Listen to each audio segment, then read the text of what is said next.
let it be documented that the first day I wore shorts this year was Wednesday the 10th of May, and it was persisting downward rain, but I only did it because I had my first physio appointment. Hi everyone, my name is Charlie, and today I'm going to be talking about nothing in particular. Also, the other day I realised that being in my father's room, because he has blue walls, I can actually treat them a tiny bit like a green screen.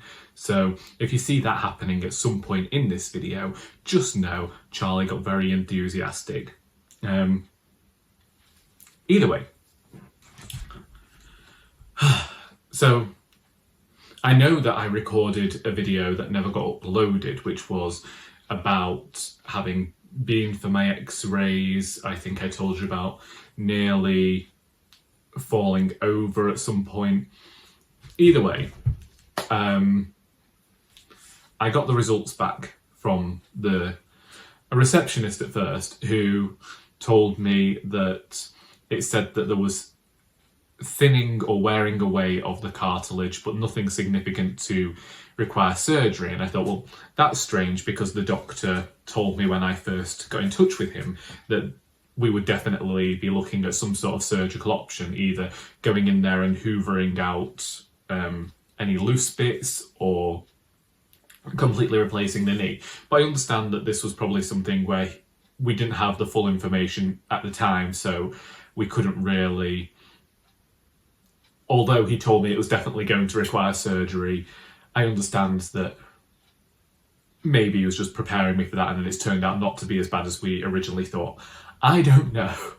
All I know is that originally I was given codeine, and I've had this before when I was having really bad migraines about a decade ago, and it just didn't affect me well. I found that when I was having it, I ended up tired a lot, which wasn't really what I needed, because most of the time that I feel the most pain is when I'm at work, because I'm standing all day, whereas at home, I only take the painkillers as and when. And because of that, the doctor decided that he wanted to prescribe me gabapentin. Now, I don't know a lot about this drug, other than it's primarily used for epilepsy and when the pain is more to do with the nerves. And since mine is supposedly arthritis, I don't know how it's going to work. But also, that was over a week ago and nothing's being sent to me. But I did get my physio today. They rang me at 5:15 last night. They rang me and gave me an appointment for 11 o'clock, so that the person I saw today didn't actually have any of my notes from the other times that I visited. If she did, she'd probably find that the first one thought I was all right, and the second one thought I was obstreperous and didn't listen to her. This was a lady who kept wanting to send me swimming, and I had to point out to her that the swimming class she wanted me to go to was for the over 50s. I know, because my company was the company that ran these swimming lessons. We don't anymore. And it also happened to be at the time when I was doing a ton of overtime due to a colleague being off sick. And so, because I didn't drive, I couldn't actually get to the leisure centre. Unless I walked I think it would have been an hour there and an hour back, and surely, I'm not going to get into it now. I just get really frustrated when I think about what this person wrote back to my doctor. Because I know the truth of everything. She didn't like me because my charity shop also sells things for prices that she thought that they were too extortionate, and well, I'm trying to raise 100 grand a year for charity over here, so can we recognise why my prices sometimes might be a bit of a higher value? She got annoyed because I didn't want to sell a television for £2. it didn't affect her in any way. But let's simmer down. Let's come back to today. So, yeah, the physiotherapist I saw today was actually very kind. We went through everything that's been going on, and then she started manipulating my knee and examining it, and it was strange. When I was sat there, I could feel nothing but pain. As soon as I lay down for her to examine the knee, I couldn't really feel anything going on with the knee. And so she starts manipulating my leg, and I'm just like, yeah, this is fine, this is all okay. And she gives me exercises, which, you know, probably haven't seen since GCSE PE, and we all know I was skiving that. So we've got squats, we've got lunges, we've got steps. We've got 5 exercises anyway. And like, yeah, this is all fine. Get back to my car after the half hour, and I booked another appointment for a fortnight. And my goodness, is my knee in pain now. It is red, it is inflamed, and I can feel it in my knees, I can feel it in the backs of my legs. So hopefully, so basically what we're trying to do is strengthen the muscles surrounding my knees so that as they continue to wear away, hopefully they'll be able to pick up some of the slack. It's difficult because, you know, I've got the issues with my hips as well, and I didn't feel like mentioning the issue with my hands, but I'll get into that in a minute anyway. But basically, I don't know how you say to somebody who's in the medical profession that the doctor hasn't really explained your condition to you. So when I first went about my knees in 2017, the doctor turned around and just said, well, you can expect that with arthritis. And nobody had ever told me that I had arthritis. I had had tests and all the examinations and everything, but nobody had thought to feed that diagnosis back to me. And so a few weeks back, when I was speaking to the same doctor again, and I tell you, 30-year-old Charlie, just I'm clearly just reaching peak grumpy old man mode, because as soon as this doctor started telling me about my diagnosis and the fact that the cartilage was wearing away and that I shouldn't worry too much, I said, but I do worry because 5 years ago, you told me that the bone was wearing away and there was enough cartilage there to support it. Now you're telling me the cartilage is wearing away. That is a bit of an issue, because if the bone's wearing away and the cartilage is wearing away, what the hell is in my knee? And then the doctor acted as though he'd never told me the bone was wearing away. It's like, I was there. I remember it. And, you know, I pride myself on my memory. My co-workers bring up my memory as well. Like, you can, they can bring up conversations and when stuff happened, and I can tell them because I can pinpoint what was happening in their life and my life at the same time. You know, that's just the way my mind works. So for him to try saying that to me, so I called him a liar on the phone, and I pointed out that I was tired all the time, and then he wanted to prescribe this gabapentin. And one of the things, because my mum's on that, it says on the front, can cause drowsiness, do not drive. I'm like, that's not helpful to me. So if anyone actually does know anything about it and could tell me if they've taken it, or if they know somebody who has, of any possible side effects or how it affected them, then that would be great. But I don't like pills anyway. I have my reasons that I don't need to go into here.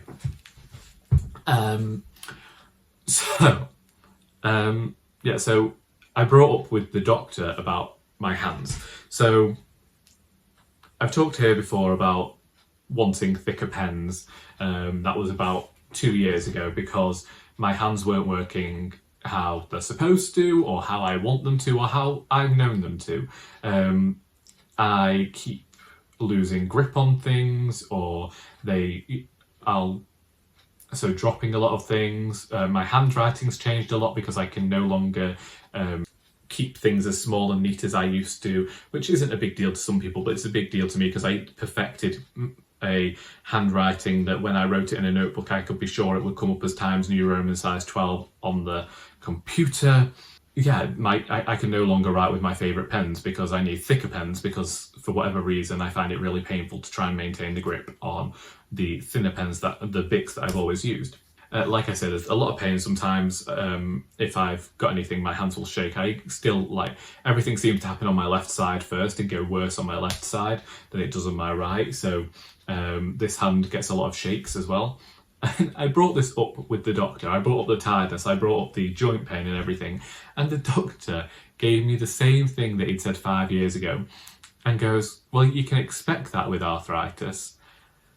Just like, nobody has ever told me that I've got it. Like, I know nothing about the condition that you're telling me that I've got. And I know that, like, generally loads of people will go on the computer and they'll research these things and they'll know how to best look after themselves, but it constantly feels like I'm going at it alone and that the doctor is just not being any help at all. It's just like I understand that it's a great resource that we have here and that it's extremely underfunded and people are under a lot of stress at the moment, but just to have, like, been able to have this conversation, like, what does this mean in the long term, or what can you recommend I do, would have been great. Or, you know, just some idea of knowledge. Like, I'm looking at these people like they're my fucking oracles, like they're the people who are going to have all the answers over here, and I constantly feel like they're telling me stuff and then I'm having to go and find out all the answers for myself. Like, I was speaking to the physiotherapist today and she said something to me, and I told her about how I was on the verge of just booking an MRI myself and booking a rheumatologist myself, and she's saying, well, I wouldn't go there yet until we've had our 4 weeks. She used to get 6 weeks as well. That was something. I get 4 weeks free with the NHS and they can only look at one knee when I've just got so much going on. But hopefully after the 4 weeks I can then ask about my wrists, or I could well, I have actually been looking at some exercises online as to maybe strengthen them, which involves a lot of exercise and massage balls, which is quite humorous because I bought a few for Salley months ago from the charity shop because they were quite tough and she ate them. Well, she didn't eat them, but she chewed them up. That is the current update. That is where we are medical-wise. I imagine that, so I see this physiotherapist again in a fortnight. Having hopefully done these exercises, we'll talk about that. I'll talk about the fact that as soon as I got back to my car, I felt the pain. And we'll go from there, I suppose.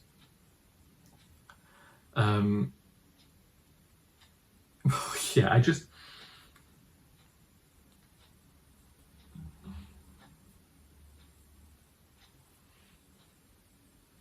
I don't know how to properly quantify my emotions surrounding the entire thing, because there is a lot of frustration at the moment, but there's also this feeling like I can't be too frustrated because I can understand everything that the people within this profession are going through.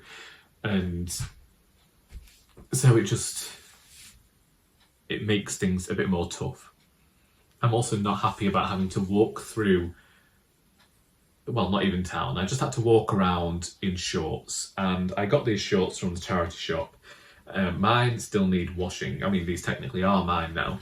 But I thought that I was buying something that was clean, and I put my hand in the pocket and I pulled out a piece of paper, notepaper, that had Eeyore on it and had the address of a restaurant in Cheadle, I think. So clearly they're not as clean as I thought, and I might be wearing another man's unwashed shorts. And I spent £3 for the pleasure. What has been going on since last we spoke? I've actually been spending a lot of time writing. When I was off over Easter, I was knuckling down and writing every single day, and that is why I was looking forward to this near 2 week period of me being off, just with the way that the coronation worked and the bank holidays and all of that. It meant that I got 13 days off, and apart from 2 days, there have been 2 days where I haven't written, and that's just because I've ended up exceptionally busy on those days, and It's weird when I think about it. It's weird how I think that it took 30 years, but now I've gained some semblance of a life that involves doing things that get in the way of my writing. I was trying to hit 2,000 words every day, and that didn't really happen consistently because, like I say, things got in the way of that. But I am just happy to have kept up with the writing and having this schedule. It has meant that the days have gone a bit faster because I look at the clock and I'm like, right, well, it's time to do this now, so I go and do that instead, and like I keep thinking that I'll get back to it. But I tend to get up in the morning, and once I've practiced my Italian and all of that, I'll get around to writing at about 10 o'clock, and then I keep going at that until between 1 and 2. Then I take Salley out for a walk. We're back here for 3, and then don't tell Charlie of Charlie Brooke reads, but if I remember, that's when I'll have my first meal of the day. Then I end up making tea for everyone else at home. Well, not everyone else, just my dad currently, because it's lambing, so everyone's keeping weird schedules. My mum will get home, I'll do some more Italian in the evening, and then watch YouTube or watch Disney or something like that. Actually, Victoria would, but I'll get to that in a minute. And then probably... Oh, I've just remembered why I wanted to go into Sainsbury's. Oh. I've started writing in bed again because I was doing an arrow word. No, not an arrow word, a code word every evening. But my code words run out. There were 145, I think, in this magazine I got. And so I was doing one every night, sometimes 2 a day, depending on how I was feeling. And I meant to go into Sainsbury's today to pick up a new one because I found that doing one of those settled my mind for the evening, whereas when I start writing, if I can be absolutely knackered, but things will start going over in my head about what's to write in the next scene. Anyway, so writing has been happening. I have also realised that I have finished my poetry collection. I don't know when it's going to be out. My poem, The Barefoot Roamer, did appear in Greenhouse magazine for their spring edition, and I probably will be submitting something when they open up submissions again. You can't currently buy that because they've sold out, but I am hoping they'll be doing a reprint, and when they do, please do support the magazine because it's full of some fantastic poets, one of whom we've actually invited to come along to our next Poems and Pints in June as the guest poet. Because we were just so heartened by the way he performed his poetry, and some great local artists too. So it was nice to see a whole bunch of artists I didn't know, and it was this really strange thing happened where quite a few people came across to me and asked where they could buy my poetry book, and I didn't have it because I've been working on poetry now for 6 years. I've been working on this specific collection of poetry for 6 years because I am a perfectionist, and I've always known that I would have this sensation of when it's finished, because in 2015, if I write lyrics, you rarely see them, but I do write lyrics, and I was writing about a specific topic. And I wrote this piece, which you can find on YouTube, called In the Dark. When I'd done that, I realised that I just had this moment where I was like, oh, that's done. This topic that we've been talking about in lyrics and in poetry for years is done. And that was a sensation where then I didn't write lyrics for 3 years because I felt like there was nothing more I could say in that form. And then something happened and I started writing lyrics again. Just because I am that pretentious and angsty. And I was waiting for that sensation to happen with this collection of poems that's about farming. It's about my life as the son of a farmer, but not necessarily somebody who wants to farm themselves. Well, I don't want to farm myself, as in I do not want to farm. It's about the politics surrounding farming, the way in which Farmers are having to sell up because they can't afford to do it anymore, and a lot of rich people are coming in and doing farming, and there's the way in which people view farming, but they denigrate it, but then they talk about they still want farmers, and it's a minefield, and I was trying to capture all of this in this collection. Every time I'd read a new poem at Poems and Pints, or I'd speak to other poets about this, and they would say, well, when's the collection coming out? Like, it's not finished yet. And then I wrote a poem a few weeks ago, and I was thinking that I was trying to think of its place in the collection, and I realised that I didn't have a place in the collection, that this was the start of something new, and that everything I'd wanted to say, I'd said about this topic. And obviously in future I might write poems on the same themes and same topics as well, but this collection's done. The farming collection is done. It has a title, it has a cover. I don't know when it's going to be out. I keep thinking I could bring it out at the end of this year, in autumn, and that's currently in my mind because I've started releasing books in September, and that just seems to work well for me, but we will see. Meanwhile, I'm working on a new collection of poetry, and maybe that'll take another 6 years. I'm debating releasing all of the lyrics I wrote in my 20s, just to show what an angsty, pretentious person I actually am. I'm working on 2 novels, which, if you know me, you know what they are, but I ain't about to mention them here. And then I've been planning the rest of the Cozy Crime series. So a lot of April, whilst I was working on one book, I was also planning all of the series of Cozy Crime novels. Not necessarily the individual plots of the novels, but the overarching tale that is going to be mentioned in each book until we reach the culmination of the story that I introduced in An Heir to Murder. And I think I did talk about this in the Royally Doris live show with Charlie and Emily, but we are having a live show on Friday the 19th of May on this channel, where I'll be talking about An Heir to Murder, because we held a read-along of that in April, and I will also be talking about these plans that I've been making for future books, and it's been very intriguing to me because I kept thinking that I had to kind of like pigeonhole myself into writing a certain type of way, and now I'm looking at Agatha Christie and things, and I'm thinking maybe I could get away with thrusting a different perspective in here. So we'll see as the years move on, because, you know, I tend to take at least 2 years to get new books out, so by the time this book's finished, I'll be in my 40s. By the time this series is finished, I'll be in my 40s, and most of my first readers will be dead. But yeah, if you would like to purchase one of my books, it'd be a great help. You know, rent increased in May, still have a gas bill that cost me 150 quid a month.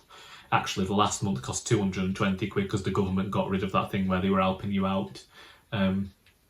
So yeah, all purchases, whether you like the book or not. Like, you can write a scathing review about my book, I don't mind. You can hate it as long as you paid for it.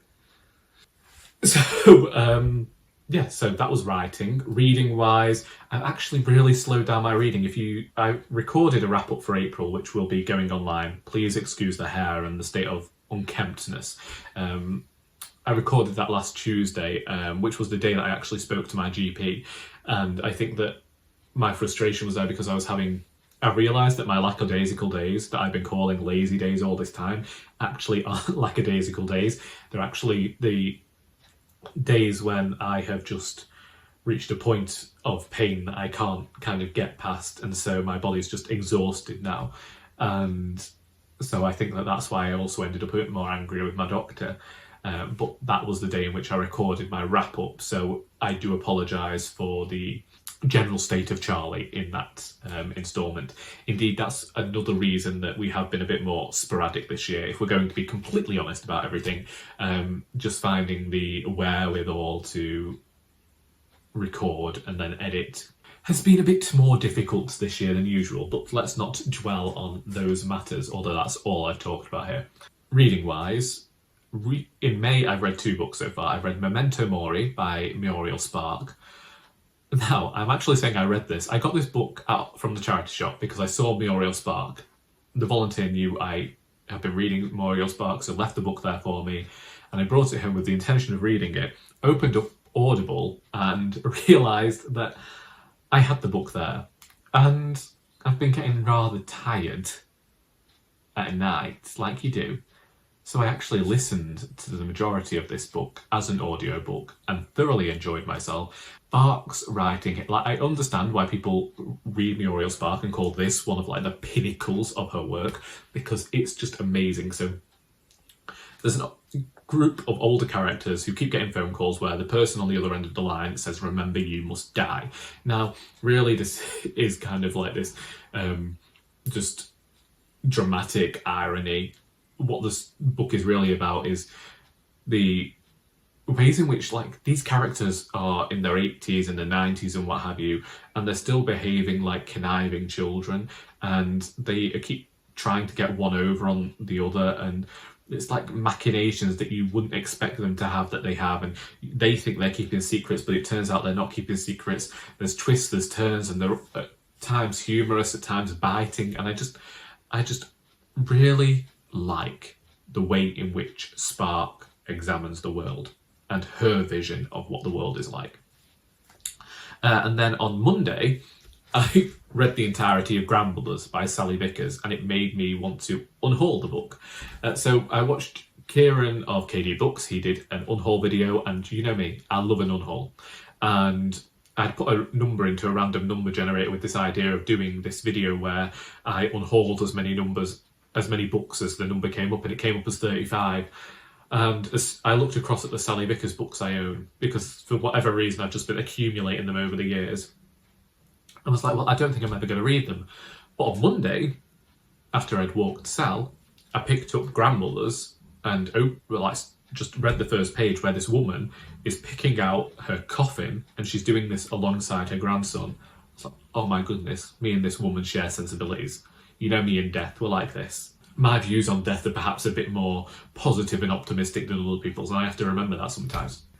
So I was like, oh, I'm going to get on with this lady. And then it basically Grandmothers, about 3 different grandmothers.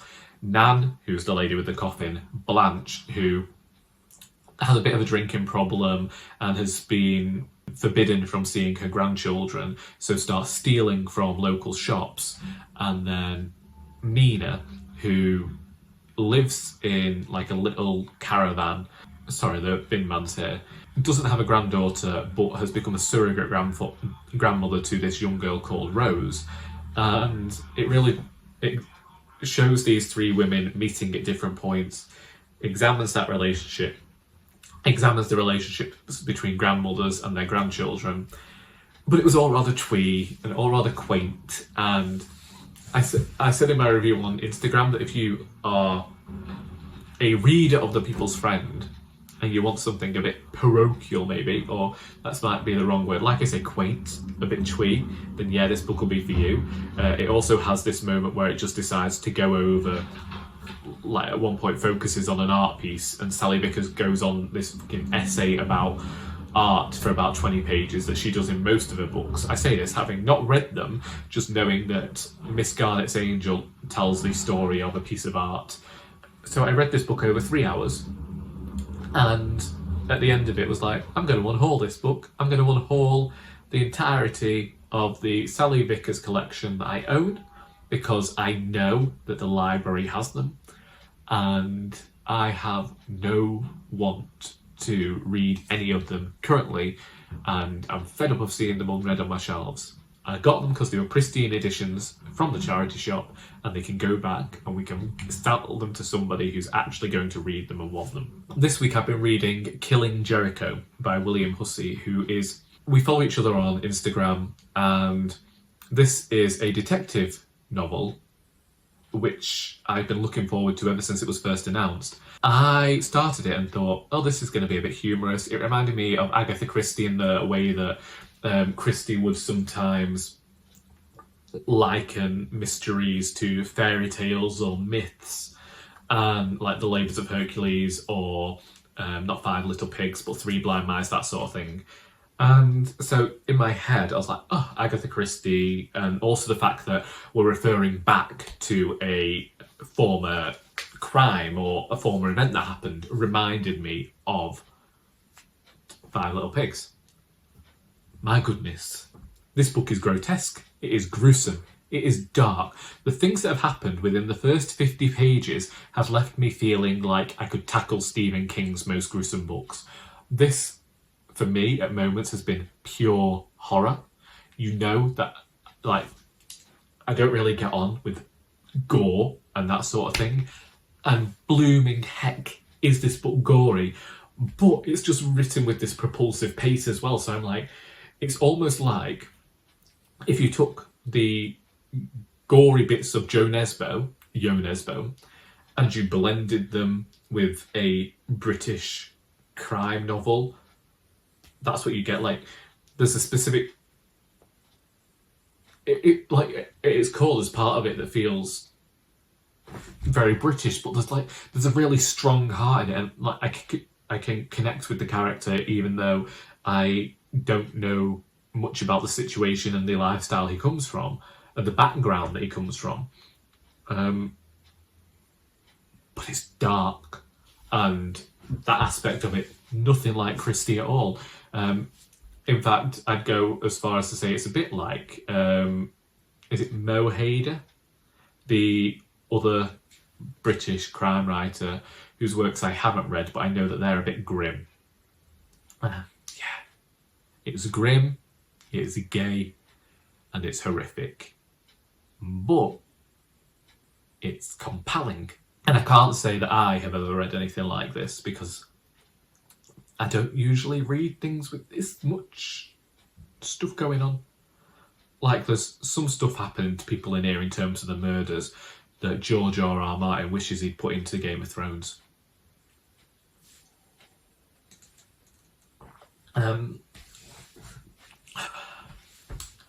And I had a day last week where I wasn't really feeling the whole writing thing and I needed to regroup.